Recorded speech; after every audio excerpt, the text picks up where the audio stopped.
Welcome back to Team Tabletop. Today, we're going to be opening up the brand new Sanctuary, Keeper of Eras.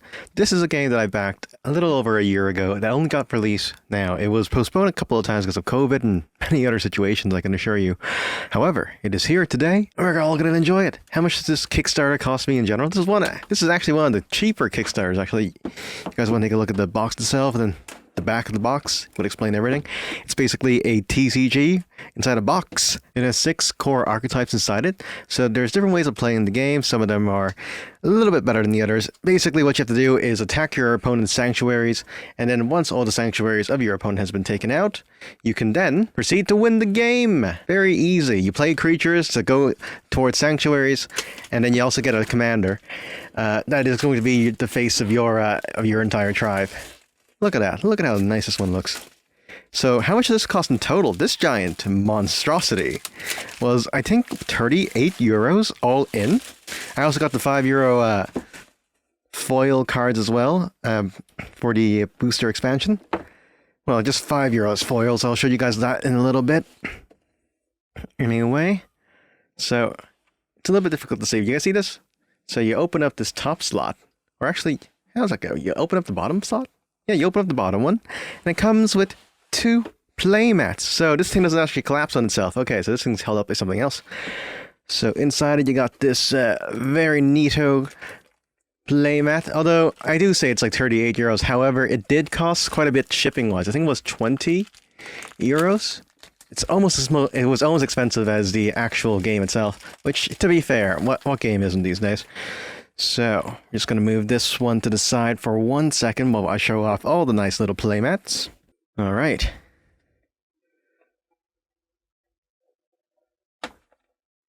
Ooh, this is actually a really, really wide playmat. Oh my god. Doesn't even fit on the screen. Jesus Christ. So, I have a magic playmat that we use over here in the shop that I quite enjoy the look of. This is the exploration playmat, and as you guys can see, lengthwise, well, height-wise, it's just a little bit bigger than your standard size playmat. However, it is a hell of a lot wider. Hell of a lot wider. Look at that. I really like how it has everything inside it. You have all the levels of your actual sanctuary defense points, places to put your decks. Time for our second one here. Now, I know you can just open up this thing and take them out, but I'm not really a big fan of these plastic tubs. They're difficult to get back in. Plus, they give you so much space inside the actual box itself. So this is the second one you guys got. Oh, look at that. Giant green man over here. I must tell you guys now that I was not paid by Tableau Games. I just backed this myself. Man, if these things weren't here, it would be less functional, but then I can use it as a normal playmat. Now, my next question to all of you guys is, how do I get this out? How do I? Oh! It opens like this! Okay. Alright. And you can see here, you got the nice little sanctuary era thing as well. So you open it up, and then it's like a giant piece for the eyes. So they're magnetic. It is magnetic. Not very strong, though, because it comes off pretty easily. What you expect. Okay, what you have here. You got your very nice rule book here. Well, not even a rule book, a rule sheet is what I would call it. Also has some sort of campaign mode, or 1v1 mode as well, which is what we're going to be mainly using it for when you're buying this, I would assume. Although this is kind of nice if you want to do it just a solo campaign mode. Has deck building as well. Has some 2v2 modes and artifacts, just telling you how to use it and stuff. But guys, we're going to move on to our next little bit here. Oh my god, it's crystal met. Nah, these are probably just the resource tokens here. They also give you some over here as well. Do not consume. Some more shield tokens to represent defenses and whatnot. There's also I'm guessing this is the punch-out version that you guys can use if you didn't get the earlier releases or all the other bits and bobs from the Kickstarter, from the stretch goals, I assume. I think this is inside the normal version of the game. Well, we have to look. Oh, I have +1/+1 counters. Okay. Wow, we can use that inside different games. Don't know which one you're referring to, Trent. What are you talking about? Oh, you know, some sort of no, we don't say the M word here. Holy crap. So you open this one up. You got like the Keeper of the Era. It's a tiny book. Look at that. Guys, I know you're trying to save on production costs, but Jesus. This is the tiniest little manual I've ever seen. Have yourself the Sanctuary cards here. Alright. They're a little bit warped. You see that? Tiny bit warped. Ah, there we go. Okay. So you've got Price of Pride. A couple of these. Fury of the Tempest. You guys can kind of really see what kind of art style they're going for inside this kind of game. Kind of more serious tones here. Just got to move my hand over here because the microphone's in the way. Gracious Grappler. It does kind of feel like a cheap cards though. Doesn't really... I mean, I hold a lot of trading cards in my lifetime. These aren't very thick. But the artwork on them are pretty decent. In terms of the inking wise as well. I just don't really feel like they're very sturdy. So you're definitely going to put these inside like sleeves as soon as possible. Before you even play these games. Otherwise I don't see them lasting for a very long time. I will admit though, they did put a lot of work into some of these. Ooh, a node. Alright, then you have your commanders. Got the Radiance Lance, Mass Wanderer, Air Mystics. Man, they really put a lot of work inside some of these commanders. Got your nice little auras that you can make as well. I'm guessing these are the custom cards they give you. Got like the sword, a dragon staff. There you go. Ring of Swiftness, Orb of Illusion, Tome of Foresight, and of course, a couple more cards. I'm assuming if you want to make your own little legends or little monsters inside these things. It's a nice little inclusion. Although I will say, I said it before, it's doesn't feel very sturdy, but it's not a multi-million-dollar company printing out things or cards up their ass. I mean, they're doing the best with what they got. All right, guys. Okay, so I'm gonna have you guys look at all these deck boxes. There's Gonto. Again, kind of cheap deck boxes that you guys can kind of expect from maybe some of the Magic the Gathering products where they have the built-in ones, but it feels a bit worse than them sometimes. A little bit. Although, actually, I have to have a look at that. The recent ones for Magic have been great. Better than these, but the old ones are worse than these. Here's your Enter. Grab yourself a nice Tannin. Oh, wow. This one's very vibrant. Oh, they even tell you the contents, what kind of cards are in here in case you mix them up. Although you can do a deck building thing where you can just mix it up as well, if you so choose. Gives you a little bit of the flavor text. Got yourselves a nice little wool. Because he's just a nice little archdemon there, sitting down with his elixir getting high. I can relate to that. I relate to you. Got ourselves a Moron as well. Some sort of talking lion, I would assume. Oh, you got a giant panda inside. Okay. Again, contents down here. Got a nice little Crass. This is your man from the playmats there. Also, you open it up, I'm assuming. Yeah, so you open it up, you see some weird stuff in here, a bunch of names. I'm assuming this is like, oh wow, this is all the people who made the game, right? Or are they the backers of the game? Is my name in here? Where my name at? You take this out, nothing. Absolute nothing. So small dividers just for your resources and whatnot. Put your nice little thing in here. Put these over yonder. These back in here. Oh! Oh! If you take it all out. If you take it all out. You see everybody's names. Where am I? You know, having a Vietnamese name is by far the most perplexing thing about this. You know what, guys? If any of you back at home can find my name on this, please be sure to tell me what line it is, because I cannot, for the love of me, or the life of me, go through that. But we are going to go through some of the decks, though. We would like to look at them. see what exactly the whole shebang is.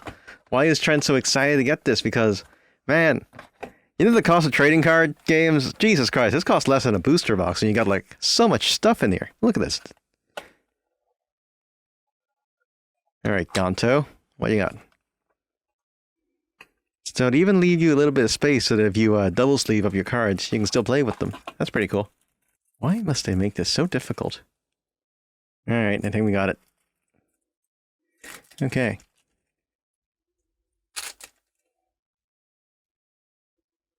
Here we go, Inishtet. Name of the commander that we have here. Their abilities are down here. Life is over here, damage is over here. I'm guessing the cost is on the top left, and what kind of card it is on the top right. Sudden Flood. Got a whole playset of those. Dog Infiltrators. As you can see, this is a very, I would like to say, modern take to the artwork here. You don't really see it. I think the closest reminiscence it has is like Magic the Gathering. In terms of their kind of realistic art style. They're not going for some anime stuff, much like Yu-Gi-Oh! Or Digimon here. I can kind of respect it. Ooh. Ideally, these things. Alright, so these are the Sanctuary cards. Everyone gets different Sanctuaries. Their Sanctuary ability down here. All four-sided. The Swamp. Pools of Omniscience. Then after that, you have your... I'm assuming these are legendary creatures? What you see down here. This is what I kind of like about the game. They have different keywords, but they use key pictures instead, so you know exactly what it is. Less clutter, just more artwork. Amazing. Wish more games did that. I'm looking at you, Yu-Gi-Oh! Oh, even give you some sort of turn structure here. Or player aids, as I like to call them. Just tell you how not to forget things. I'm guessing there's one for you and your opponent so they know what you're doing. As well, I will say, like I said before, it doesn't feel great, guys. It doesn't feel like very sturdy stuff. It feels like if this thing were to get wet for like 1 second, it's gone. Absolute trash. Nah, I'm messing. The guys behind it put a lot of work into this. Like, they're using the resources they have in order to bring you something that is generally impossible for the general populace. I think we'll go through one more deck. Why not? Tannen. This one kind of caught my eye there. This one as well. Moirin for the Ajani kind of like thing.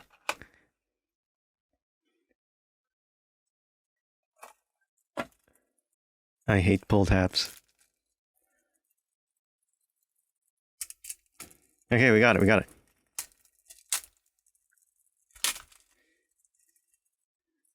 Welcome.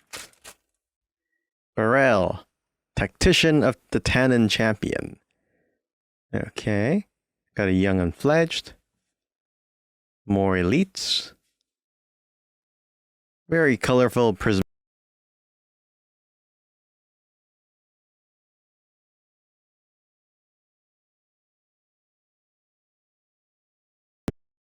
Better at Night. That's a little dragon in the background. Silver Raptor. Reminds me of the Newt race in D&D. Or you can say it's like a thing inside the Slime anime. So this is Juggernaut up the cliff, looking pretty sweet. Kind of liking the realistic kind of a vibe they got going for this tribe here. So these are dragon people, and they have the Acolyte status. There we go. Gain 2 energy, I assume. Move one of your Acolytes, yep. The other thing about this one is that you can move your stuff. Well, you have to move it, because after you kill something, you have to move into the different lane, otherwise you won't be able to attack anything. It's a little bit like that game that was on Steam a while ago. Still is. I think it's Artifact. Yeah, it was like Artifact.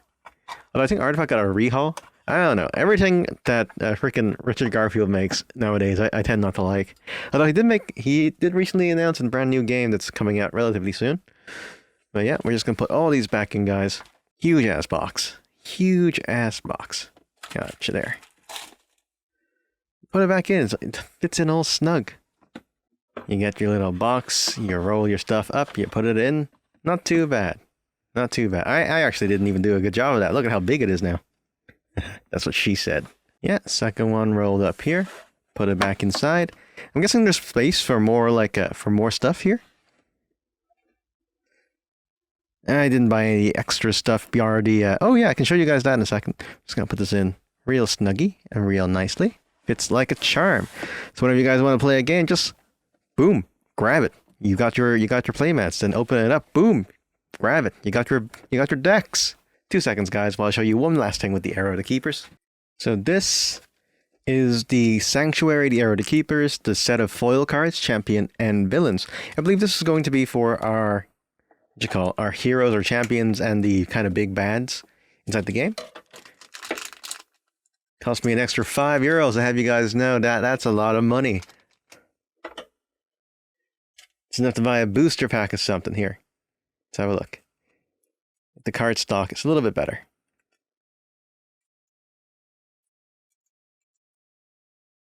There we go. Okay. Ooh! Man, that's sparkly. Look at that. This foiling is... Wow. Oh, Jesus. The entire thing is just foil. I haven't seen one of these in forever. Alright, the colors are a little bit duller, though. I will have to say that. What is that? They're double-sided. I didn't even know that. Look at that. A little bit hard to... Yeah, these foilings are really hard to see. Like, it's okay on camera because we got the lights and everything, but like in real life, you gotta pick them up in order to have a look, because from an angle, they just look really dark. Fias. And Normar. There are only single-sided foils. Taldun. Veldris. Over here. Dragon. The Glacier. Got 2 of them. Oh wow, this is a cool card, but look at this foiling. Man, this is awful. Oh wow. I haven't seen these in a while, but like, yeah, I think I've gotten too used to like the good stuff from the bigger games. It's nice that they gave you the option for these, though. I think I wouldn't be backing these, but look at that. That is actually pretty decent if you're able to get the right angle on it. Otherwise, they look really dull. They don't really pop out. Yeah, I'm not sure how I feel about these. It's good that they're optional. I probably won't use them myself because if I'm gonna be recording gameplay of this, we're gonna need something more legible, sadly. All right, and that's the add-on package for Sanctuary, Keeper of Eras, ladies and gentlemen. If you guys enjoyed the video, please be sure to give it a big thumbs up. Like the video down below. It will really help the algorithm if you leave a comment as well. And if you guys haven't already, please be sure to subscribe for more content like this. This was meant to be a huge thing. Like, we were going to be doing so many Kickstarters that came in, but they kept getting delayed. So many things got delayed. So we have like freaking 8 Kickstarters on the way, but this is the first one that came, and I'm really glad that it did. Sanctuary, Keeper of Eras, Tableau Games. It's really nice for you to put all your backers' names inside the game. It's really nice for you guys to go the extra mile to put so much production to this. I know I gave you guys like a hard time in regards to foiling, in regards to some of the cards and the card stock, but I'm pretty sure that you're just doing the best you can using what you got. Like, I'm not gonna lie, they're pretty decent for what they are. I'm a card game connoisseur. And I'm gonna be playing your game. I'm gonna be playing your game with a lot of my friends who got their vaccines the other week. So hopefully we'll be able to do a video on this as well, gameplay wise. That's it, everyone. Thanks for watching, and I'll see y'all next time.